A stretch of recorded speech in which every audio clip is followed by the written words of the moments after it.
മലയാള cinema serial രംഗത്ത് ഏറെ ശ്രദ്ധിക്കപ്പെടുന്ന നടനാണ് ശരത് ദാസ്. ഏഷ്യാനെറ്റിൽ സംപ്രേഷണം ചെയ്ത ശ്രീ മഹാഭാഗവതം എന്ന പരമ്പരയിൽ ഇദ്ദേഹം ചെയ്ത ഭഗവാൻ കൃഷ്ണന്റെ വേഷം വലിയ സ്വീകാര്യത നേടുകയുണ്ടായി.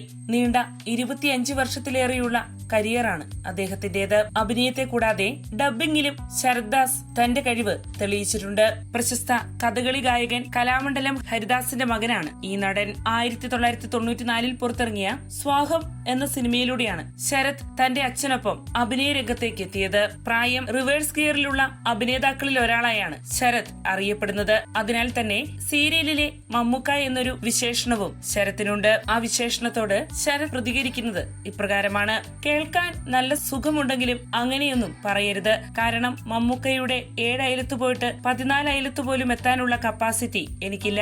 ആ മഹാനടനുമായി താരതമ്യം ചെയ്തത് എന്റെ ഭാഗ്യം. പണ്ട് എനിക്കുണ്ടായിരുന്ന പാവം ലുക്കിനെ കുറിച്ച് പലരും പറഞ്ഞിട്ടുണ്ട്. ആ ലുക്ക് കൊണ്ട് ജീവിതത്തിലുണ്ടായ ഏക ഗുണം വിവാഹമാണെന്ന് ഞാൻ കരുതുന്നു, ശരത് പറയുന്നു.